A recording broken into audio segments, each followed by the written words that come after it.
할렐루야. 오늘도 하나님 은혜와 사랑 가운데 귀하고 복된 삶을 살아가는 하루가 되시기를 바랍니다. 다 같이 사도신경으로 신앙 고백 같이 하심으로 새벽 예배 하나님 앞에 같이 드리십니다. 전능하사 천지를 만드신 하나님 아버지를 내가 믿사오며 그 외아들 우리 주 예수 그리스도를 믿사오니 이는 성령으로 잉태하사 동정녀 마리아에게 나시고 본디오 빌라도에게 고난을 받으사 십자가에 못 박혀 죽으시고 장사한 지 사흘 만에 죽은 자 가운데서 다시 살아나시며 하늘에 오르사 전능하신 하나님 우편에 앉아 계시다가 저리로서 산 자와 죽은 자를 심판하러 오시리라. 성령을 믿사오며 거룩한 공회와 성도가 서로 교통하는 것과 죄를 사하여 주시는 것과 몸이 다시 사는 것과 영원히 사는 것을 믿사옵나이다. 아멘. 할렐루야. 오늘 말씀은 요한계시록 13장 16절로부터 18절 3절 말씀을 제가 봉독해 드립니다. 요한계시록 13장 16절로 18절에 있는 말씀입니다. 그가 모든 자, 곧 작은 자나 큰 자나 부자나 가난한 자나 자유인이나 종들에게 그 오른손에나 이마에 표를 받게 하고 누구든지 이 표를 가진 자 외에는 매매를 못하게 하니 이 표는 곧 짐승의 이름이나 그 이름의 수라. 지혜가 여기 있으니 총명한 자는 그 짐승의 수를 세어보라. 그것은 사람의 수니 그의 수는 666이니라. 아멘. 짐승의 표, 짐승의 수 그렇게 말하는 666. 여러분들이 아마 말세에 대한 이야기, 특별히 계시록에 관한 말씀을 들으셨으면 이 666에 관한 얘기들을 많이 들으셨을 것입니다. 짐승의 표를 받은 사람 666, 짐승의 표로 666이라는 단어를 많이 썼기 때문이죠. 오늘 부분 말씀이 바로 이 666에 관한 얘기입니다. 이 숫자에 관한 얘기는 여러분들이 계시록에 나오는 것 가운데 몇 가지 특별한 것들이 있는데 그게 이제 이 666, 그 다음에 14만 4천 그런 것도 여러분들이 아마 귓가루나 지나가던 말로나 들어보신 경우들이 많이 있을 거예요. 지금 무저강에서 올라온 사탄이 그 바다와 땅에서 두 짐승이 올라오지 않습니까? 사탄이 이 두 짐승을 거느리고 세상에 믿는 사람들을 핍박하고 세상의 권세를 잡게 되는데 거짓 선지자 적그리스도라 말씀드렸죠. 그 짐승이 사람들에게 표시를 해서 이 표시에서 내 것이다, 내 소유물이다 그런 표시를 하는 게 바로 이 666이라고 하는 표시입니다. 이 666이 무엇냐 하는 것에 대해서는 학자들이나 또 사람들이 하는 이야기들이 여러 가지 이야기가 있었습니다.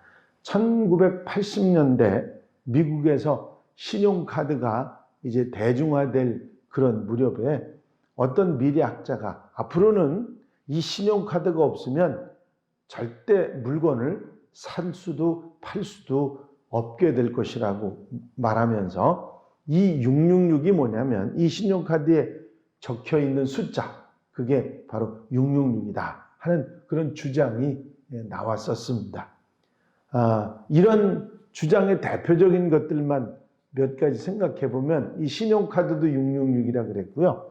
그 다음에 바코드 상품을 이 상품이 뭔지 그 내용을 다 정리해 놓은 바코드. 이 물건 같은데 이렇게 세로로 이렇게 베어 있는 바코드 있지 않습니까? 그 바코드가 666이다. 바코드는 이 물건을 알게 해주는 표식인데 이 표식을 사람한테 새기면 결코 분실할 수 없는 신분증 카드가 되고 신용카드가 될 수 있기 때문에 바코드가 666이다. 그런 얘기를 하는 분들이 있었고요. 어떤 사람은 세계의 금융기관을 아주 주관하는 슈퍼컴퓨터가 미래에는 서게 되는데 이 컴퓨터 코드가 바로 666이다. 뭐 컴퓨터가 666이라는 말은 예전부터 있어 왔었죠. 또 어떤 사람은 베리칩이 666 짐승의 표라고 그렇게 주장을 했는데 이 베리칩은 신원을 확인하기 위해서 인체 몸에다가 이식하는 마이크로칩을 말합니다. 2010년에 미국 국회를 통과한 오바마 대통령의 건강보험 개혁법에는 유사시 미국 국민을 병원에서 신속하게 볼 수 있도록 인체에 이 베리칩을 삽입할 수 있는 조항이 담겨 있습니다. 왜냐하면 급하게 이 사람이 의식불명이 돼가지고 실려오면 그 사람이 건강에 대해서 어떤 정보를 가지고 있는지 알아보려면 시간이 많이 걸리기 때문에 그 베리칩을 확인하면 금방 그 사람을 알 수 있다. 그런 그 병원 기록을 알 수 있다. 그래서 그 사람을 죽을 사람을 살릴 수도 있다. 그래서 그 이 베리칩을 사람 몸에 인식하도록 만드는 삽입하도록 만드는 법을 만들었습니다. 그때부터 미국을 비롯한 세계 기독교계는 아주 벌집을 쑤셔놓은 듯이 시끄러워졌어요. 이 베리칩이 666이다. 이마에 표시를 했던 666을 말하는 것이다. 했기 때문입니다. 환자의 신상 정보를 파악하기 위한 것이라는 것은 시작에 불과하고 이것이 발전하면 장차 미래 사회에 이것 없이는 물건을 사고 팔지도 못하게 되고 빅브라더 같은 중앙 조직이 모든 개인의 정보를 통제하고 관리하게 될 것이라 그런 주장이 나왔기 때문입니다. 물론 일리가 없는 건 아닙니다만은 이런 주장들은 이 계시록 13장을 과장되게 해석하는 것이라 그렇게 생각할 수가 있습니다.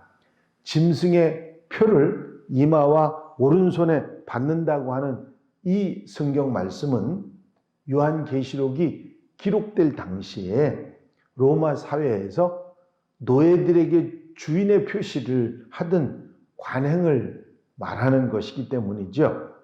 적그리스도를 경배해서 목숨을 부지하는 사람들은 오른손이나 이마에 짐승의 표를 받게 됩니다.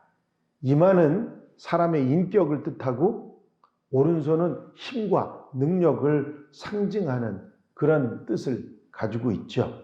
이 오른손과 이마에 짐승의 표를 받게 되면 그 사람의 인격이나 활동이 모두 짐승의 통제를 받게 된다. 그런 의미를 내포하고 있는 것입니다. 한마디로 짐승의 노예가 되는 거죠. 짐승의 표를 받는다고 하는 말은 타락한 이 세상을 장악하고 있는 사탄의 종노릇하게 된다 하는 그런 의미를 가지고 있는 것입니다. 우리가 예수님을 믿고 영접하고 하나님의 자녀가 되었을 때 주님은 우리에게 성령으로 인을 치시는 줄로 믿습니다. 그게 뭐냐면 우리의 인격이나 삶이 이제는 내 것이 아니라 주님의 삶이요 주님께 이제 속한 그런 사람이 됐다 하는 것을 성령의 인치심으로 표현하는 것이죠. 사탄도 그런 하나님의 역사를 흉내를 내서 자신의 추종자들에게 자신을 따르는 자들에게 자신의 인을 치게 되는 것입니다. 그리스도를 믿지 않는 사람들 모두가 어둠의 세력에 종노릇하게 된다. 그런 뜻을 가지고 있는 말이죠. 그런 세상에서는 어둠의 종들만 사회적으로 인정받게 되고 평안하게 될 것입니다. 반면 그리스도인들은 이 세상에서 핍박과 어려움과 곤란에 직면하게 된다고 하는 것이죠. 그럼에도 불구하고 우리 하나님의 사람들 그리스도인들은 주님만을 주님으로 인정하고 주님을 따르며 살아가는 하나님의 백성들이 되어야 될 줄로 믿습니다. 17절에 이 표를 가진 자 외에는 사고 팔지 못하는 매매를 하지 못하게 된다는 이 말은 이미 우리가 앞에서 말씀드린 것처럼 그 당시 로마 제국 내에 있었던 길드라고 하는 상업조합 시스템을 말하는 것으로 추정이 됩니다. 대도시마다 상인조합이 있어서 거기에 가입이 돼야만 제대로 장사를 할 수 있게 된다, 그런 얘기죠. 길드 가입 조건이 있었어요. 그 상인조합에 가입하는 조건이 뭐냐면 로마 황제의 형상을 만들어 놓고 그 황제의 형상 앞에 절을 하면 길드에 가입하게 해주고, 절을 하지 않으면 길드에 가입을 못하게 해서 불이익을 당하도록 만들었습니다. 많은 믿음의 사람들이 그 황제의 형상에 절하는 것을 거부했기 때문에 그 상인조합에 들어가지 못했고 막대한 장사를 하지 못하는 그런 어려움이 있었습니다. 만약에 오늘날도 사탄의 이런 짐승의 표를 받는다고 하는 이야기는, 그리고 매매를 하지 못하게 된다는 얘기는 바로 이런 것을 의미하는, 사람을 압박하는, 하나님의 사람들을 핍박하는 그런 도구가 된다고 하는 것입니다. 돈이만 다 된다고 하는 물질 만능주의 세상에서 이 돈과 싸워서 이겨야 한다는 사실을, 경제적인 그런 능력과 싸워서 그걸 얻는 데 있어서 상당히 많은 통제와 고난을 겪게 된다는 사실을 말씀하고 있는 것이죠. 요한계시록 13장에서 이 666을 이해하려면, 왜 666이 그런 의미를 가지고 있느냐 하는 것을 이해하려면 유대 글자, 히브리 글자의 게마트리아를 이해해야 합니다. 게마트리아가 뭐냐면 한글에 숫자가 없어요. 우리 한글에는 1, 2, 3, 4 그렇게 숫자가 없어서 뭐를 쓰느냐면 아라비아 숫자로 씁니다. 그렇죠? 우리 한글에 1, 2, 3, 4가 없어요. 물론 뭐 소리 나는 대로 소리 음이기 때문에 1, 2, 3, 4를 쓸 수 있지만 그 1, 2, 3, 4 자체가 아라비아 숫자를 말하는 거거든요. 히브리어도 한글처럼 똑같이 이 숫자가 없습니다. 그래서 이 알파벳 자음, 알레프, 베트, 기물, 달레트 하는 이 오른쪽에서 왼쪽으로 쓰는 그네들의 히브리어 자음을 일련의 숫자로 1, 2, 3, 4로 표시를 했습니다. 그걸 게마트리아라고 그랬는데요. 그래서 히브리어로 이 자음을 모아놓으면 숫자를 나열하는 게 됐거든요.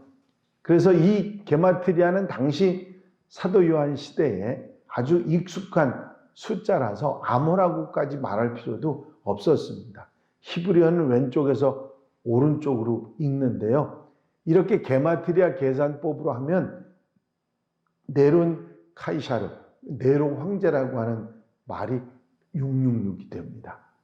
그래서 기독교에 대해서 아주 대대적인 핍박을 하던 그 베드로와 사울 바울 사도를 처형시켰던 그 광결인 네로 황제가 바로 666이다.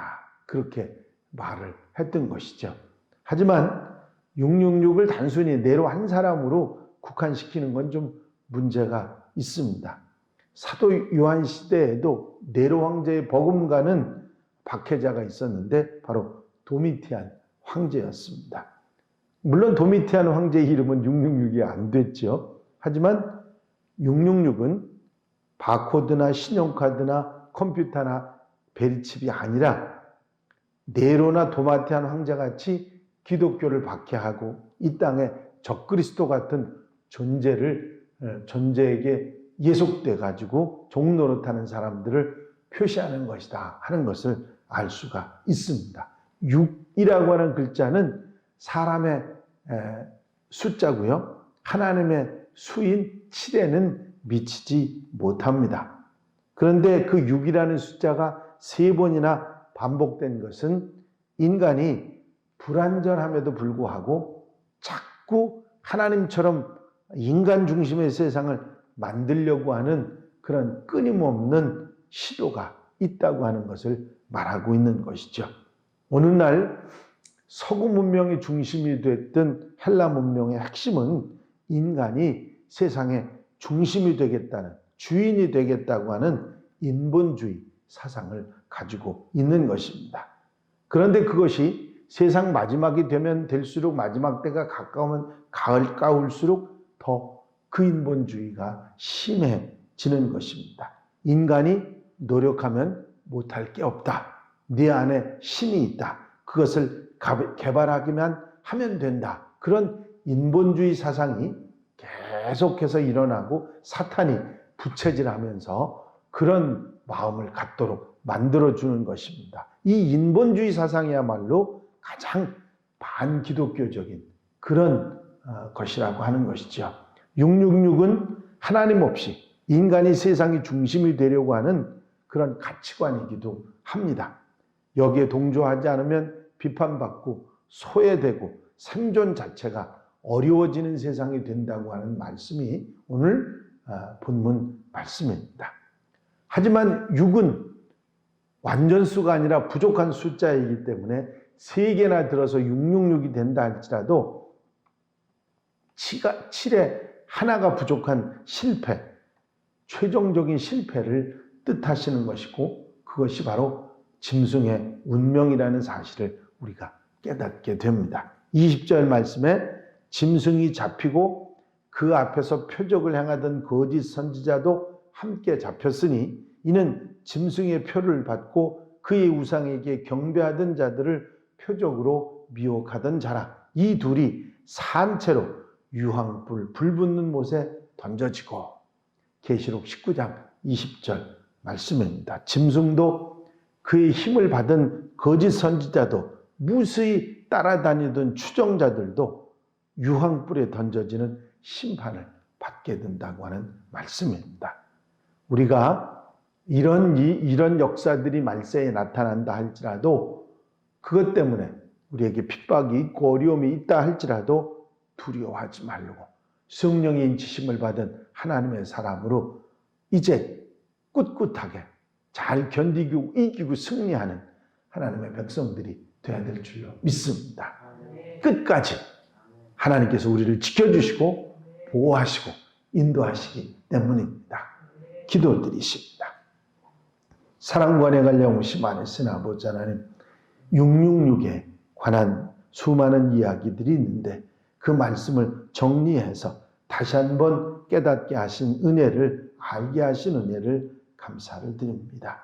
아버지, 세상 속에서 우리를 힘들게 하고 핍박하고 이제 하나님 앞에 바로 서지 못하고 인본주의 사상으로 이제 사람들을 무너뜨리려고 하는 많은 세력들이 있는데 그런 세력들을 우리가 지혜롭게 경계하고 하나님 앞에 바로 서서 짐승의 표, 666의 표를 가지는 것이 아니라 성령의 인침받은 우리가 하나님의 사람으로 살아가는데 부족함이 없이 말씀에 굳게 서서 기도하며 예배하며 하나님 앞에 바로 서는 하나님의 백성들이 되게 하여 주시옵소서. 이 한 날의 삶도 온전히 주님께 맡겨드립니다. 신이 주장하시고 앞서 인도해 주셔서 성령의 은혜 가운데 기쁘고 감사하고 복되게 사는 하루가 되게 하여 주시옵소서. 허락하시고 축복하시고 인도해 주실 줄로 믿사옵고 예수 그리스도의 이름으로 기도하옵나이다. 아멘. 주님 가르치신 기도 함께 드리십니다. 하늘에 계신 우리 아버지시여, 이름이 거룩히 여김을 받으시오며 나라의 마옵시며 뜻이 하늘에서 이루어진 것 같이 땅에서도 이루어지이다. 오늘날 우리에게 일용할 양식을 주옵시고 우리가 우리에게 죄 지은 자를 사하여 준 것 같이 우리 죄를 사하여 주옵시고 우리를 시험에 들지 말게 하옵시며 다만 악에서 구하옵소서. 나라와 권세와 영광이 아버지께 영원히 싸움나이다. 아멘. 이 시간 기도하실 때에 기도할 수 있게 해주심을 감사하며 기도하시고 내 삶을 정결하게 하시길 위해 기도하시고 코로나19의 영향에서 빨리 벗어나기를 위해 기도하시고 중보기도로 도울이들을 위해서 또 수험생들을 위해서 기도해 주시고 우리 교회가 하나님의 교회로서 사명을 다하기 위해서 기도해 주시고 나라와 민족을 위해서 세계 복음화를 위해서 기도해 주시고 자유롭게 기도하시기 바랍니다.